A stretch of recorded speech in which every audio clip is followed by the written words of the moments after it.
আসসালামু আলাইকুম। একটা কথা না বললেই নয়, এত কিছু হচ্ছে ফিলিস্তিন নিয়ে। সারা বিশ্ব থেকে দেখছে বাংলাদেশকে, অথচ তারাই আবার পহেলা বৈশাখ পালন করছে। এটা আবার কেমন মুসলমান? তুমি এই সাধারণত 20-30 বছর আগের জিনিস তুমি ছাড়তে পারো না, তুমি এর ভিতরে আবার ফিলিস্তিনের যুদ্ধ করতে চাও? ভাই, পহেলা বৈশাখ এটা তো হিন্দুদের, আর বাংলা মাস ঠিক আছে, পহেলা বৈশাখ উদযাপন করা তো যাবে না। দেখছি পোস্ট করতেছে ইলিশ মাছ, পান্তা ভাত।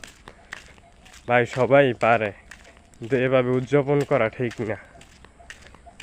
হয়তো আল্লাহ তাআলার কাছে আপনি কেমন আল্লাহ ভালো জানে।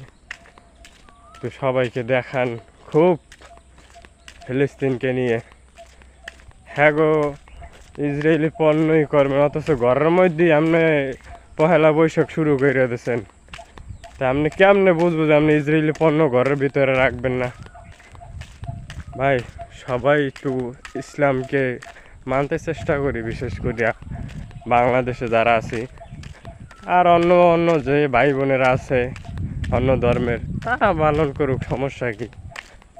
কিন্তু এটাকে তো ওইভাবে উদযাপন করা ঠিক হবে না। হ্যাঁ, পহেলা বৈশাখ এটা একটা বাংলা মাস, তো সবাই একটু খেয়াল রাখবেন এগুলা। এমন কিছু কইরেন না যাতে মানে ইসলামের ক্ষতি হয়। আসসালামু আলাইকুম।